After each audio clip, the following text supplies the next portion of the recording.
Olá pessoal, eu gostaria de falar um pouco com vocês sobre por que estudar geometria espacial. Essa pergunta pode ser dividida em duas partes. Uma é por que estudar geometria espacial na educação básica. E outra seria por que estudar geometria espacial também na formação de professores, que é o nosso objetivo aqui. Primeiro, na educação básica, uma resposta simples seria porque está previsto na Base Nacional Comum Curricular, tanto na versão promulgada, que trata do ensino fundamental, quanto na versão preliminar do ensino médio, que na data de hoje ainda não foi promulgada.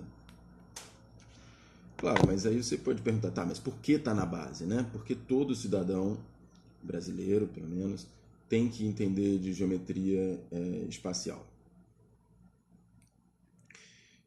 Uma resposta é porque pela teoria das inteligências múltiplas de Howard Gardner, o indivíduo tem várias inteligências, nenhuma delas se sobrepõe às outras em termos de importância para o ser humano, e a geometria espacial desenvolve algumas capacidades de diferentes inteligências.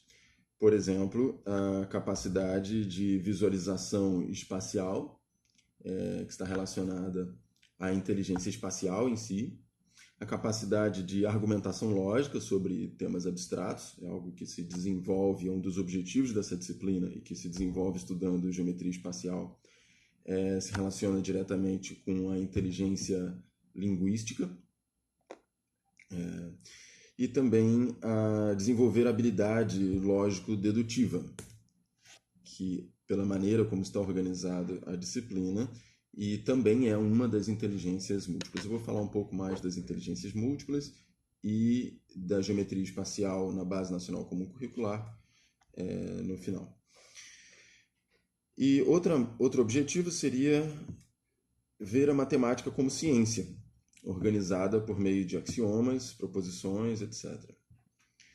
Você já começou a fazer isso um pouco em geometria plana, e aqui eu acho que você vai consolidar um pouco mais esse conhecimento, embora a gente não seja realmente o objetivo da disciplina você ter clareza o desenvolvimento da geometria por meio de axiomas. Não é esse o objetivo, mas é você entender que a matemática pode ser organizada por meio de axiomas.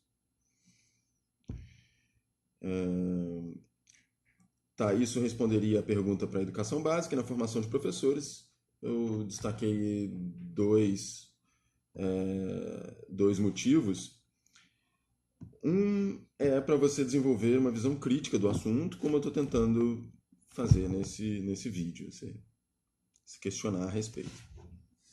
E outro é porque é comum que professores de educação básica não conheçam bem o assunto e se sintam desconfortáveis para ensinar. Eu já ouvi histórias de que professores que aceitam dar geometria espacial nas escolas acabam sendo mais bem remunerados porque a administração da escola não consegue. Os professores preferem falar, não, esse assunto eu prefiro não tratar. Então, esses são os dois principais motivos para se estudar na formação de professores geometria espacial. Embora, é claro, ela seja importante para outras disciplinas, certo? Alguns conhecimentos que você adquire aqui. E também para desenvolver um pouco da sua maturidade matemática. Voltando agora para a Base Nacional Comum Curricular, lembrando que o que trata do ensino fundamental já está promulgado, 20 de dezembro de 2017 foi promulgado, então toda escola daqui a um tempo vai ter que se adequar a essas habilidades. Então, logo desde o primeiro ano do ensino fundamental, você tem habilidades como relacionar figuras geométricas espaciais a objetos familiares do mundo físico. Então, é legal você reparar um pouco nesses verbos, né? Se trata de relacionar. Eles seguem, de certo modo, alguma evolução em níveis cognitivos e também o desenvolvimento do pensamento geométrico por Van Hille. Não sei se de maneira proposital, se foi pensado isso na hora de desenvolver ou se foi uma casualidade.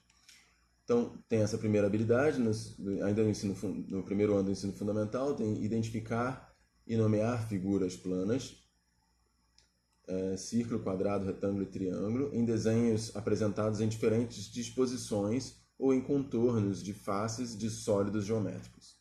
Tá vendo? Então, primeiro você relaciona figuras geométricas a objetos familiares do mundo físico, depois você identifica e nomeia figuras geométricas planas a objetos espaciais. No segundo ano, reconhecer, nomear e comparar figuras geométricas espaciais, relacionando-as com objetos do mundo físico. No terceiro ano, associar figuras geométricas espaciais, e aí está falando aqui cubo, bloco retangular, pirâmide, cone, cilindro e esfera, a objetos do mundo físico e nomear essas figuras. Então, de início, o estudante está dando nomes às coisas, tá vendo? Não tem nenhuma análise aqui.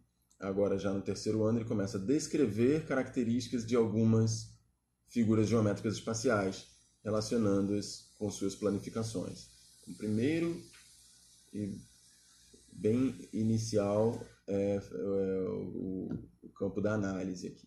No quarto ano, associar prismas e pirâmides às suas planificações e analisar, nomear e comparar seus atributos, estabelecendo relações entre as representações planas e espaciais. No quinto ano, o estudante deve associar figuras espaciais às suas planificações e analisar, nomear e comparar seus atributos.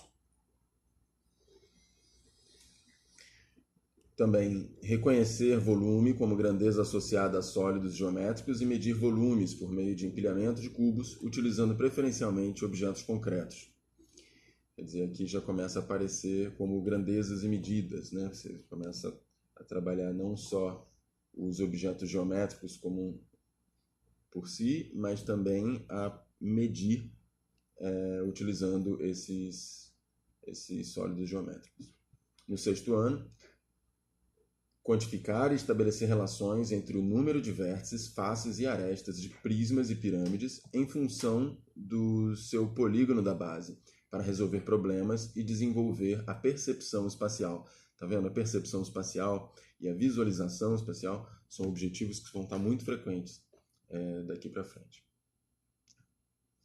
No sétimo ano,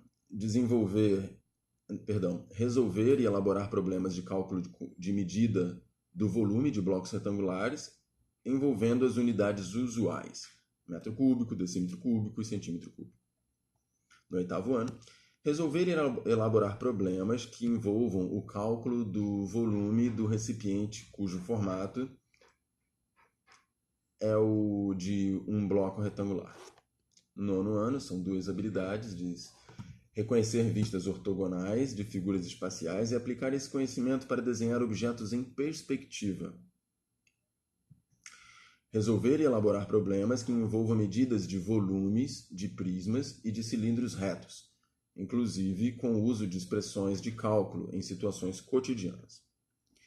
Isso fecha o ensino fundamental. E no ensino médio, ele não está dividido em anos de escolaridade, mas em unidades curriculares na versão preliminar. É a segunda versão revisada de abril de 2016.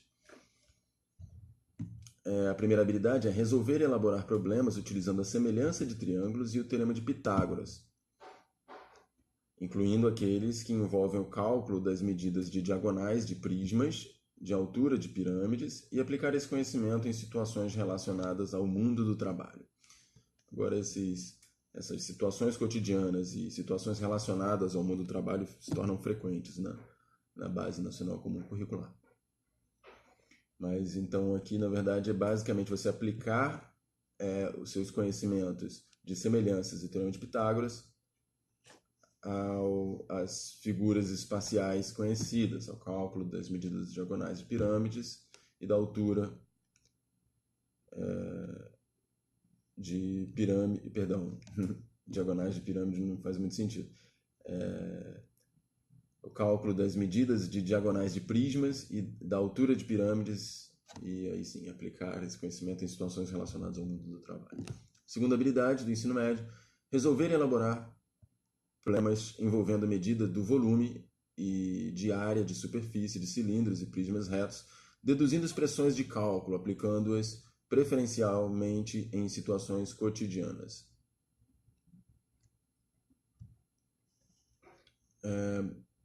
Terceiro, estabelecer relações entre vistas ortogonais e representações em perspectiva de figuras geométricas espaciais e de objetos do mundo físico, e aplicar esse conhecimento em situações relacionadas ao mundo do trabalho.